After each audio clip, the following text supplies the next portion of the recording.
president of the BJP party chief Amit Shah. What a moment, ladies and gentlemen. Deputy CM प्रधानमंत्री ने दिखाते हुए सामने आ रहे हैं और कैमरा के तरफ आ रहे हैं और उनके साथ उनके बाईं तरफ खड़े हैं अमित शाह। और अमित शाह, नरेंद्र मोदी, देश का फोकस अगले 5 सालों तक एटलीस्ट इन दोनों पर रहेगा।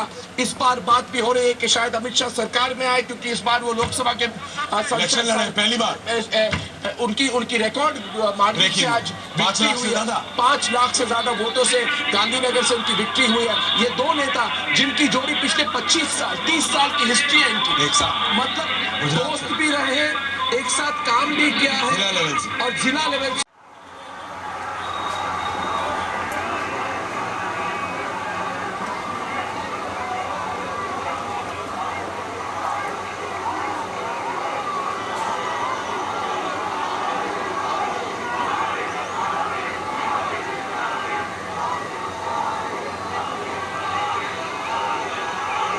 भारतीय जनता पार्टी के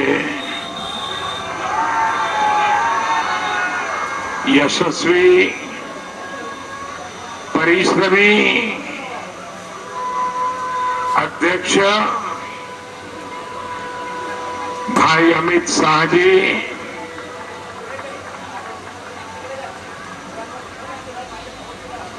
भारतीय जनता पार्टी के सभी वरिष्ठ साथी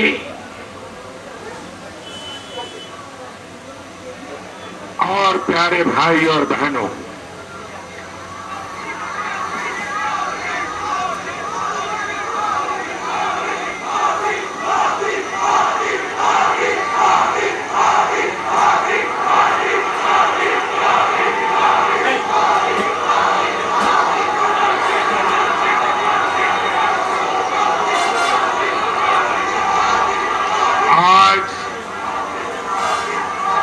स्वयं मेघराजा भी इस विजयोत्सव में शरीक होने के लिए हमारे बीच है।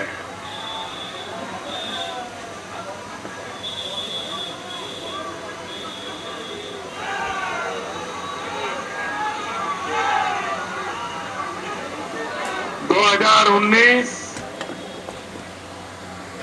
लोकसभा का जनादेश हम सब देशवासियों के पास नए भारत के लिए जनादेश लेने के लिए गए थे।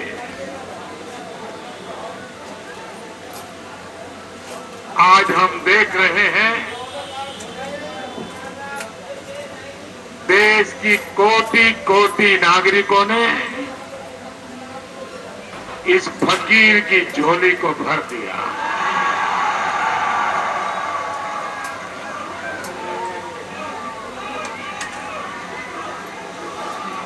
मैं भारत के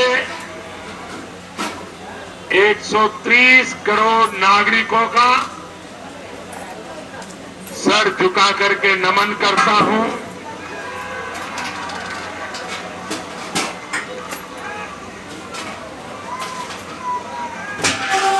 लोकतांत्रिक विश्व में 2019 का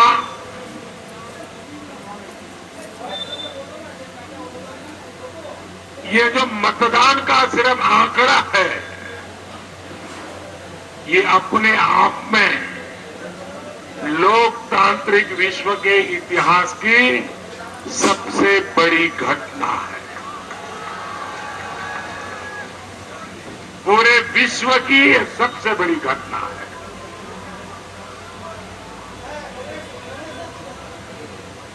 देश आजाद हुआ, इतने लोकसभा के चुनाव हुए, लेकिन आजादी के बाद इतने चुनाव होने के बाद सबसे अधिक मतदान इस चुनाव में हुआ है, और वो भी 40-42 डिग्री गर्मी के बीच में।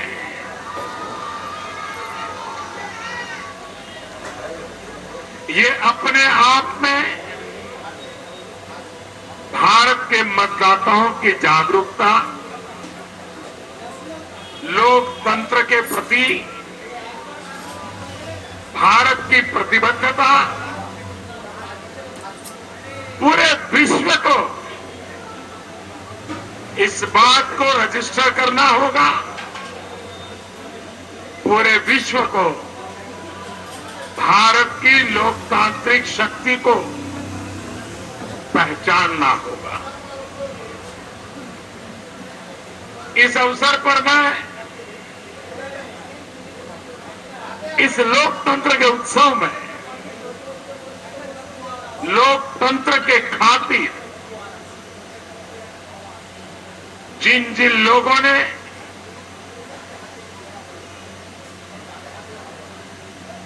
बलिदान दिया है, जो लोग घायल हुए हैं, उनके परिवारजनों के प्रति मेरी संवेदना प्रकट करता हूं और लोकतंत्र के इतिहास में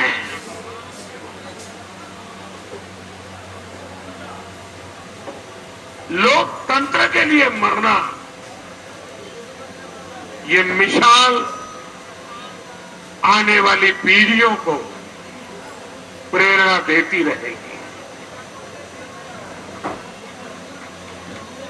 मैं चुनाव आयोग को, सुरक्षा बलों को, इस लोकतंत्र उत्सव की व्यवस्था को संभालने वाले हर किसी को उत्तम तरीके से लोकतंत्र में विश्वास बढ़ाने वाली व्यवस्था देने के लिए, बहुत ही उत्तम तरीके से चुनाव प्रक्रियाओं को संपन्न कराने के लिए हृदयपूर्वक बहुत बहुत बधाई देता हूं।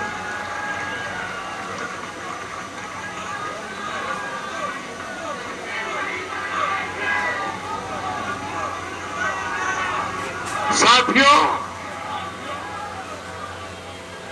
जब महाभारत का युद्ध समाप्त हुआ तब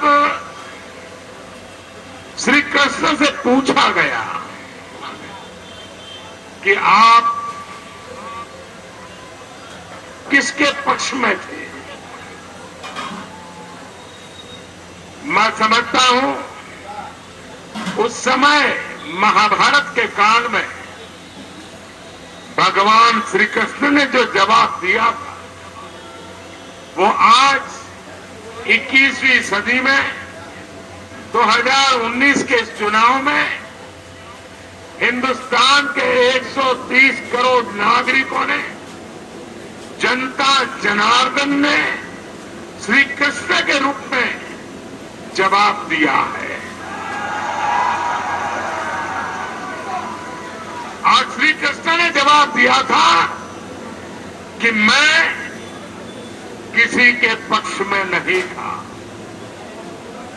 मैं तो सिर्फ हस्तिनापुर के लिए, हस्तिनापुर के पक्ष में खड़ा था। आज 130 करोड़ नागरिक श्री कृष्ण के रूप में भारत के लिए खड़े थे, भारत के लिए मतदान किया और इसलिए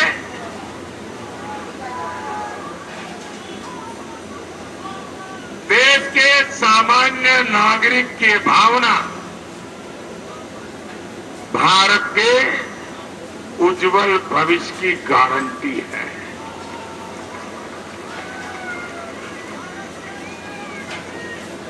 इस चुनाव में मैं पहले दिन से कह रहा था, ये चुनाव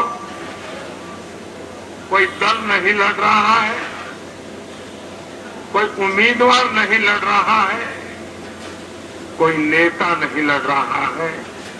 ये चुनाव देश की जनता लड़ रही है। जिनके आंख कान बंद थे,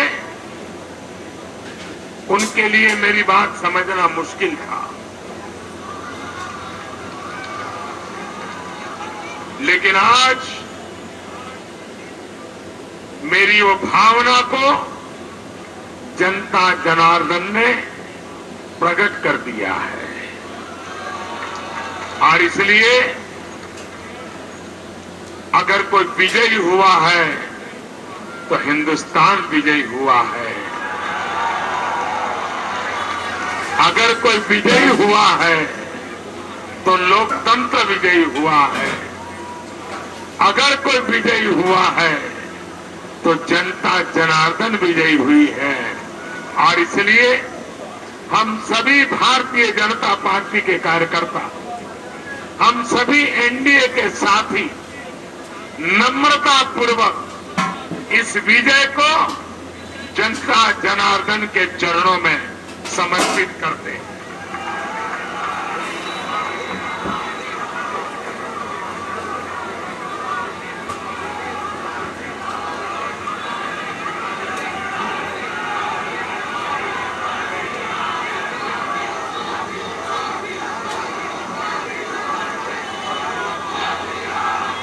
इस लोकसभा के चुनाव में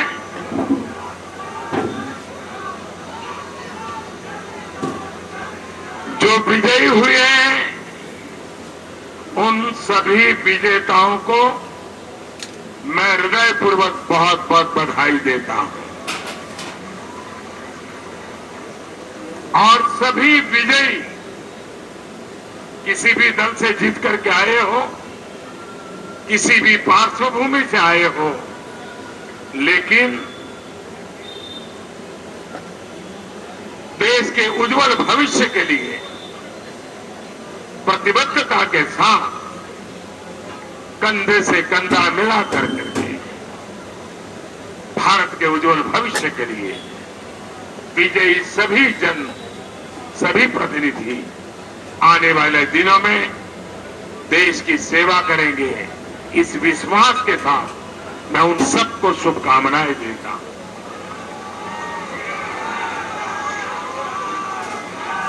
चार राज्यों में भी चुनाव थे, उड़ीसा, आंध्र, सिक्किम, अरुणाचल।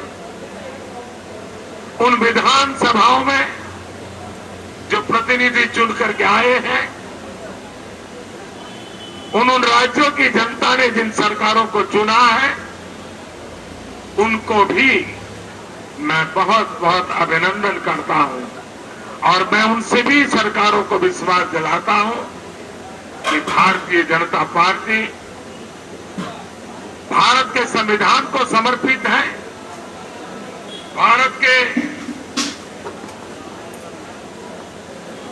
के संविधान प्रति समर्पित है और फेडरलिज्म पर समर्पित है। और इसलिए इन चीजों को विजय प्राप्त करने वाले लोगों को मैं विश्वास दिलाता हूं कि केंद्र सरकार उन राज्यों की विकास यात्रा में पूरी तरह कंधे से कंधा मिला करके उनके साथ चलेगी। जैसा हमारे अध्यक्ष ने कहा कि भारतीय जनता पार्टी की करोड़ों कार्यकर्ता, उनके परिश्रम, उनका पुरुषार्थ, इतना गर्व होता है कि जिस दल में हम हैं, उस दल में ऐसे दिलदार लोग हैं।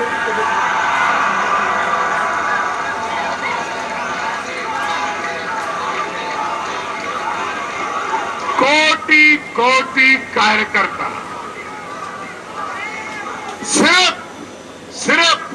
सिर्फ एक ही भाव, भारत माता की जय, और कुछ नहीं।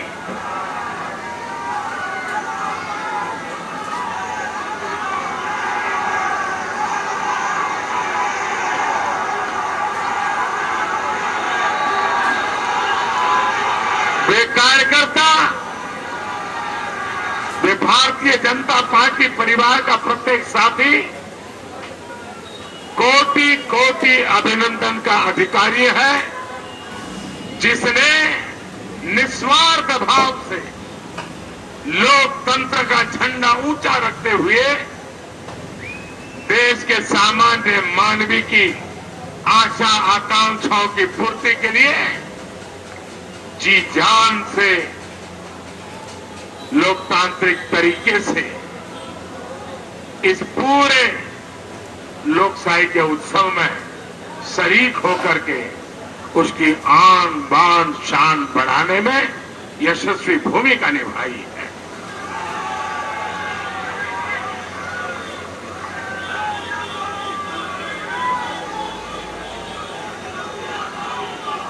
भारतीय जनता पार्टी की विशेषता है, और विशेषता ये है कि हम कभी दो भी हो गए, हम कभी दो भी हो गए, लेकिन हम कभी अपने मार्ग से विचलित नहीं हुए। आदर्शों को ओझल नहीं होने दिया,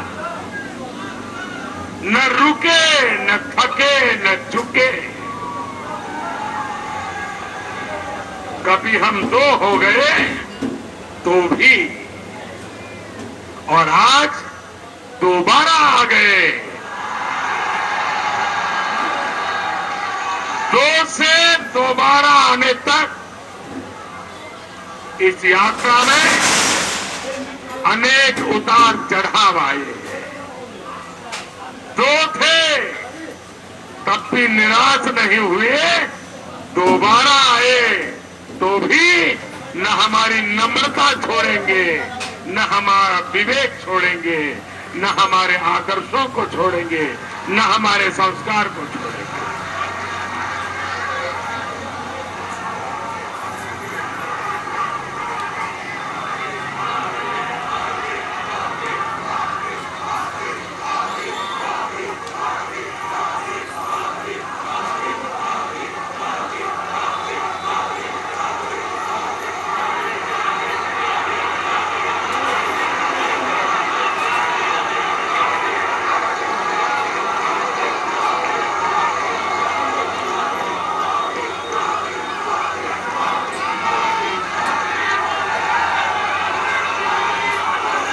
साथियों,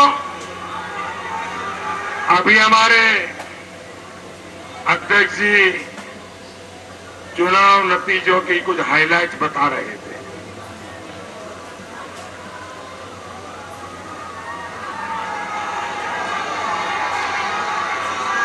मैं स्वयं आज काफी व्यस्त था, उसके कारण चुनाव नतीजों पर मेरा ध्यान नहीं था और इसलिए मुझे पूरी जानकारी भी नहीं है कि कहां क्या हुआ, कैसे हुआ।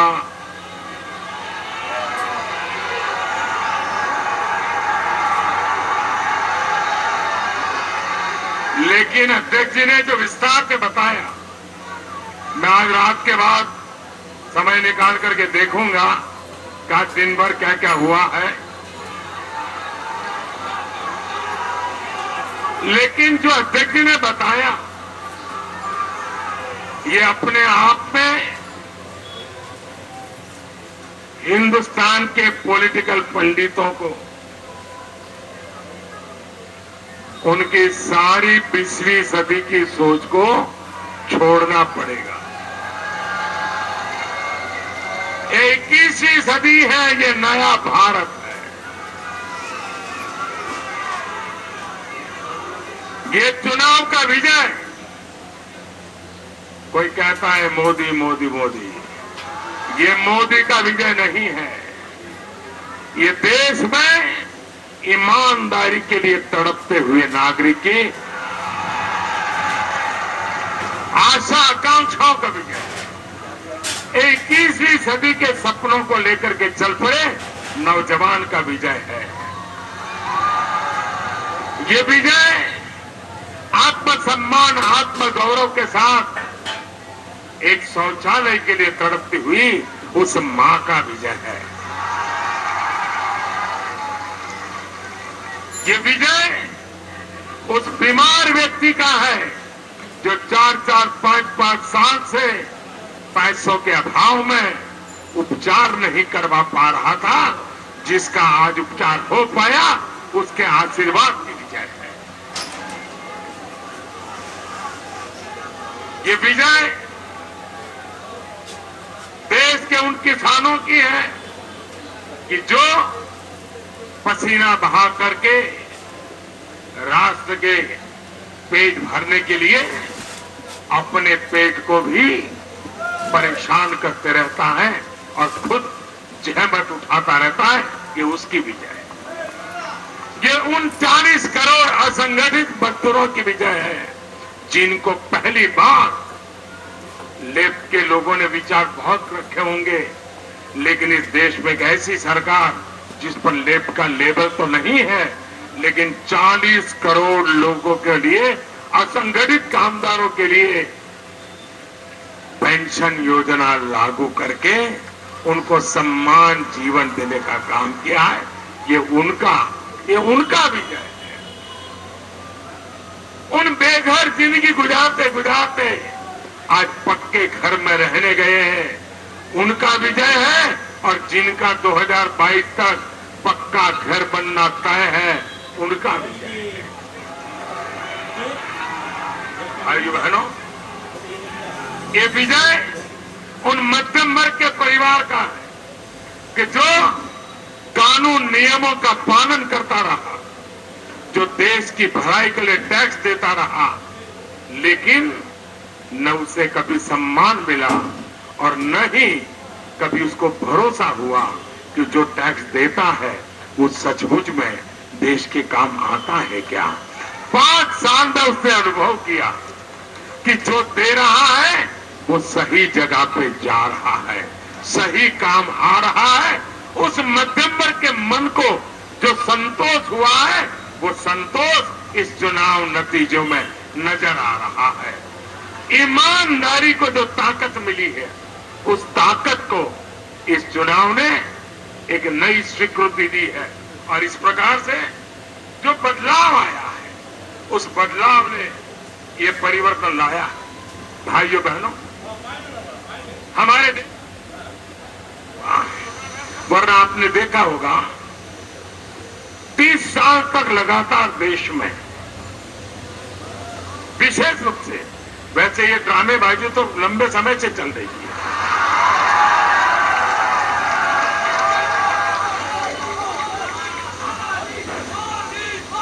एक ऐसा प्रिंट आउट, एक ऐसा टैग फैशन हो गई थी। कुछ भी करो उसको लगा लो, आपके गंगा स्नान करने का पुण्य मिल जाता था। उस टैग का नाम था, और पूरी तरह नकली, उस टैग का नाम था सेक्युलरिज्म।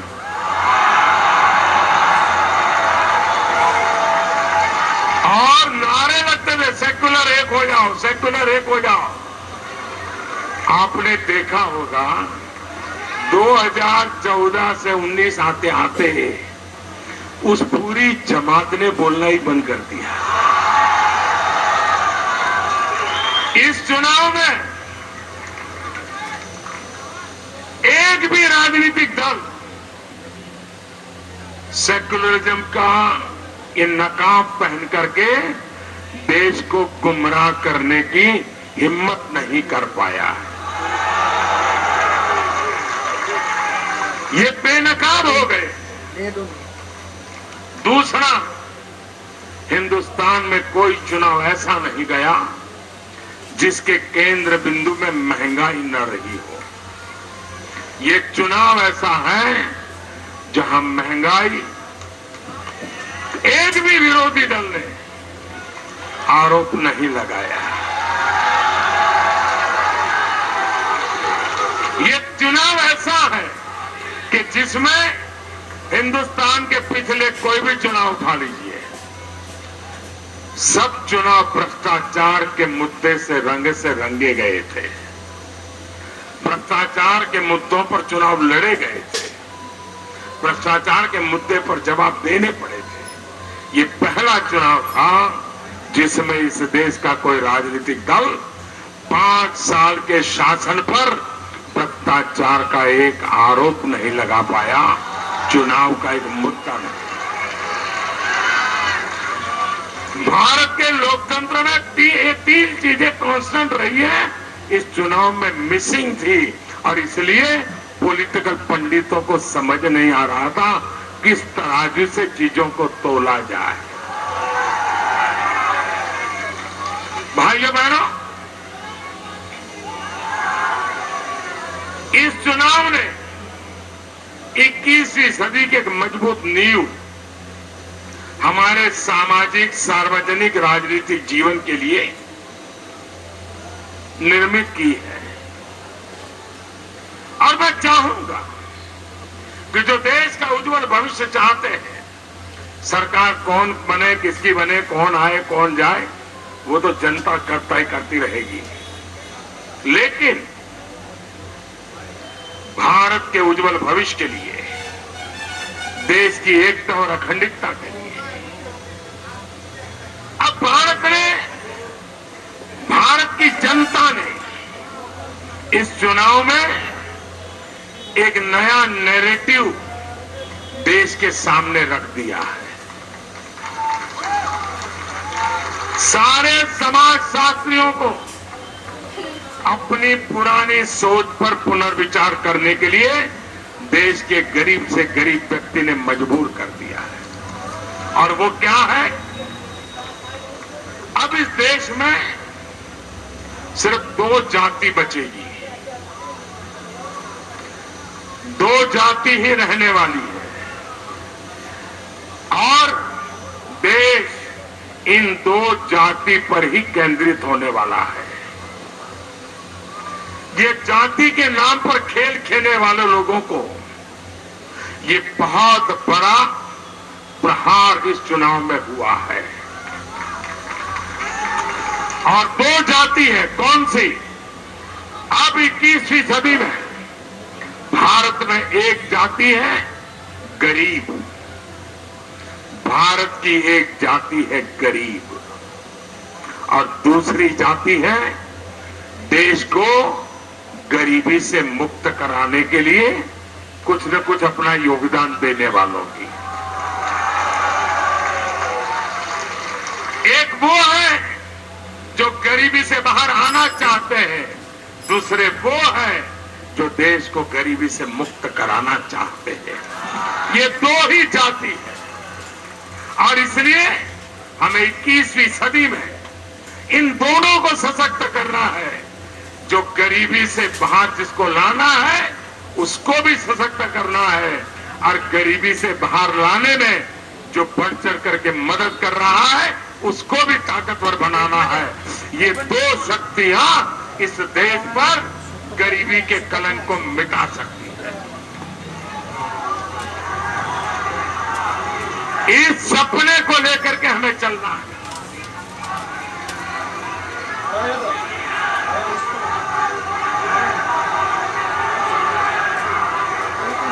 दोस्तों, ये चुनाव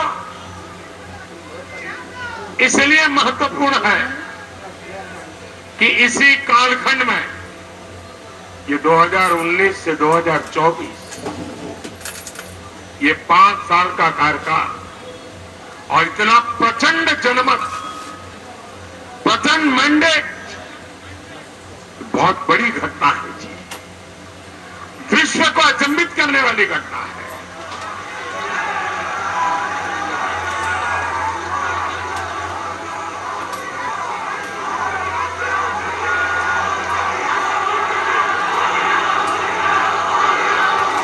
पल भर याद कीजिए, यही समय है जब महात्मा गांधी के 150 वर्ष देश मनाएगा। यही समय है जब 2022 में भारत की आजादी के 75 साल मनाएगा। गांधी 150 और भारत 75, ये हमारे लिए इन 5 साल को 1942 से 1947 के साथ हम प्रतिपल जोड़ करके देखें। 1942 से 1947 देश का हर व्यक्ति जो भी करता था आजादी के लिए करता था। स्कूल छोड़ देता था आजादी के लिए, जेल जाता था आजादी के लिए, खादी पहनता था आजादी के लिए, झाड़ू लगाता था आजादी के लिए, बच्चों की पढ़ाई करवाता था आजादी के लिए, स्वदेशी का पालन करता था आजादी के लिए। 42 से 47 तक एक जन आंदोलन ने देश को आजादी पाने में बहुत बड़ी मदद की थी। ये 1924, 2019 से 2024 ये कालखंड देश की आजादी के सिपाहियों का स्मरण करने का है। और देशवासी भी तय करें कि इन 5 साल का हम 130 करोड़ लोग, उस समय तो जनसंख्या भी इतनी नहीं थी और बड़ी बड़ी सल्तनत को परास्त कर दिया था। आज हम 130 करोड़ लोग हैं। अगर हम संकल्प कर लें कि देश को सभी मुसीबतों से मुक्त करना है, देश को एक समृद्ध राष्ट्र की तरफ ले जाना है, एक विकसित भारत बनाकर के सांस लेनी है, हमारे गरीब से गरीब की सामान्य आवश्यकता है उसको पूर्ण करना है। अगर 2019 से 2024 जो स्पिरिट आजादी का था, वो स्पिरिट समृद्ध भारत के लिए बन जाए, स्वतंत्र भारत का वो स्पिरिट समृद्ध भारत का स्पिरिट बन जाए, 2024 के पहले देश को हम नई ऊंचाइयों पर ले जा सकते हैं। और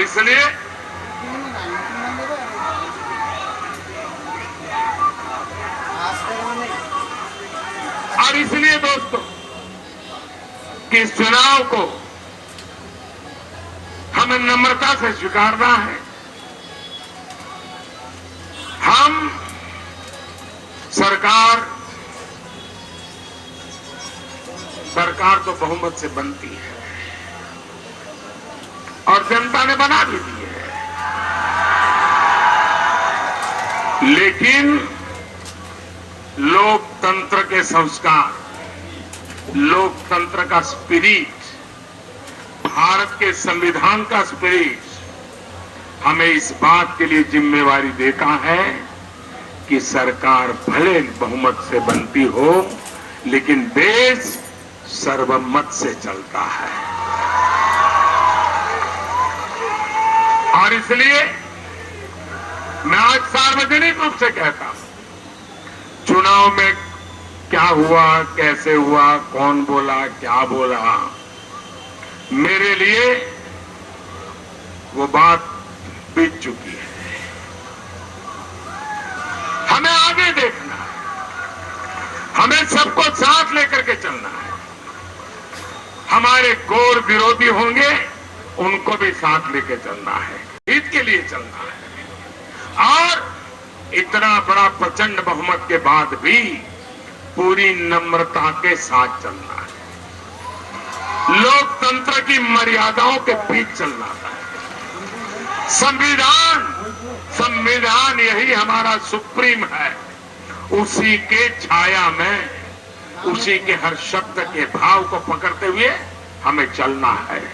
और उस काम में भारतीय जनता पार्टी का कोई कार्यकर्ता भी, हिंदुस्तान का हर कोई नागरिक भी उसी उमंग और उत्साह के साथ हमसे जुड़ेगा, ये मेरा विश्वास है। भाइयों बहनों, देश ने हमें बहुत दिया है। मैं आज इस पल देशवासियों के सामने भी कुछ कहना चाहता हूं। मैं देशवासियों को विश्वास दिलाना चाहता हूं कि आपने इस फकीर की झोली तो भर दी,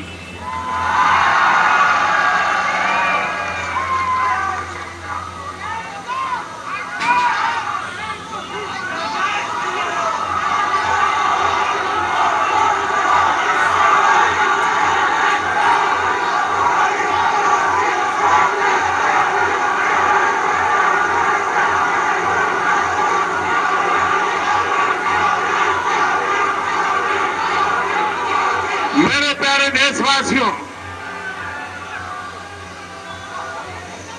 आपने इस फकीर की झोली भर दी है। बड़ी आशा अपेक्षा के साथ भरी है। मैं जानता हूं आपकी आशा आकांक्षा, आपके सपने, आपके संकल्प, बहुत कुछ इसके साथ जुड़ा हुआ है। मैं इसकी भली भांति इस गंभीरता को समझता हूं, लेकिन मैं देश को कहूंगा कि आपने 2014 में, मुझे ज्यादा जानते नहीं थे, लेकिन आपने भरोसा किया। 2019 में आपने मुझे ज्यादा जानने के बाद उसमें और ज्यादा ताकत आई।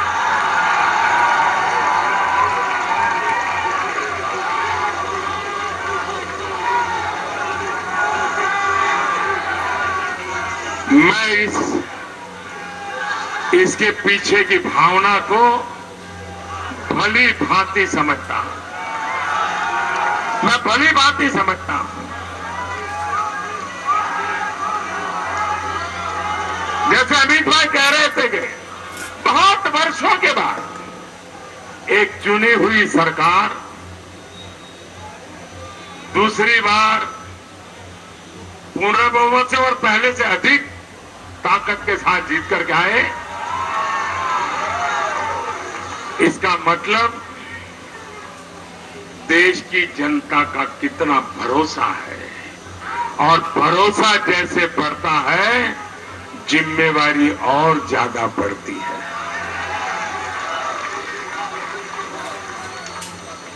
और इसलिए मैं देशवासियों को कहना चाहूंगा कि आपने मुझे जो दायित्व दिया है,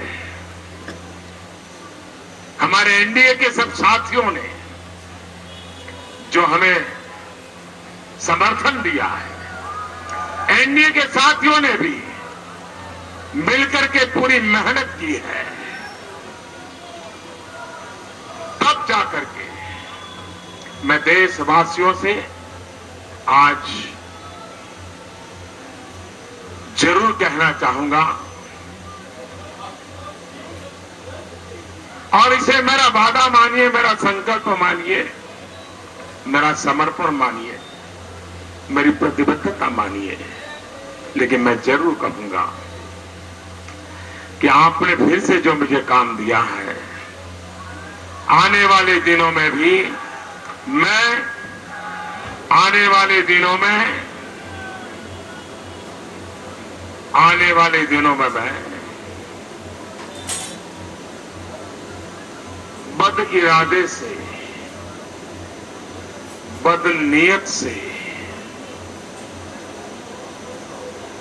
कोई काम नहीं करूंगा।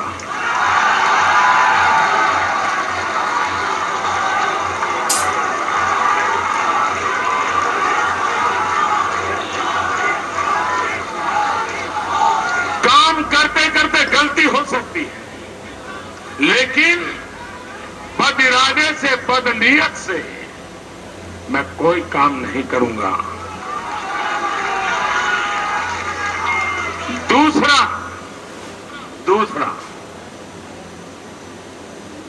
देशवासी, आपने मुझे इतना बड़ा भरोसा, इतनी बड़ी जिम्मेवारी दी है, तब मैं देशवासियों को फिर से कहूंगा कि मैं मेरे लिए कुछ नहीं करूंगा।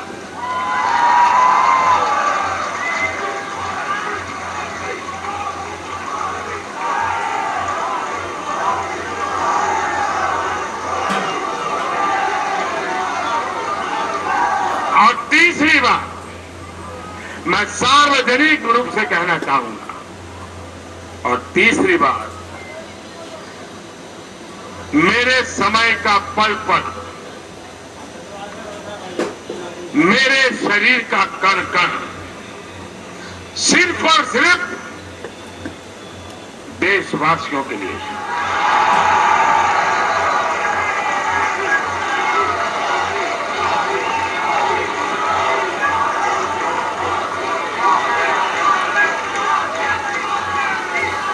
मेरे देशवासी, आप मेरा मूल्यांकन करें इन 3 तराजू पर जरूर मुझे कसते रहना। कभी कोई कमी रह जाए तो मुझे कोसते रहना, लेकिन मैं देशवासियों को विश्वास दिलाता हूं कि मैं सार्वजनिक रूप से जो बातें बताता हूं उसको जीने के लिए भरपूर प्रयास करूंगा। मैं आज हमारे राष्ट्रीय अध्यक्ष, उनकी पूरी टीम, राज्यों के अध्यक्ष, राज्यों की टीम, पार्टी के पन्ना प्रमुख तक के लोग, कुछ लोग पन्ना प्रमुख की बड़ी मजाक उड़ाते रहते हैं, लेकिन इस पन्ना प्रमुख की ताकत क्या होती है वो इस चुनाव में पता चल गया।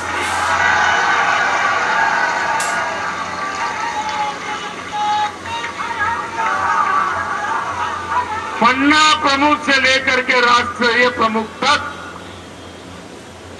इन लक्षावधि कार्यकर्ताओं को, उनके परिश्रम को, उनकी प्रतिबद्धता को एक बार हृदय से बहुत बहुत अभिनंदन करता हूं, बहुत बहुत धन्यवाद करता हूं। धन्यवाद। मेरे साथ बोलिए, भारत माता की, भारत माता की, भारत माता की, भारत माता की।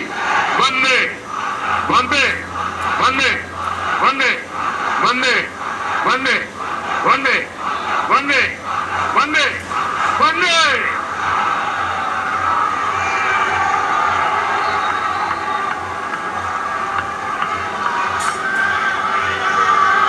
माननीय प्रधानमंत्री माननीय श्री जी का हाथ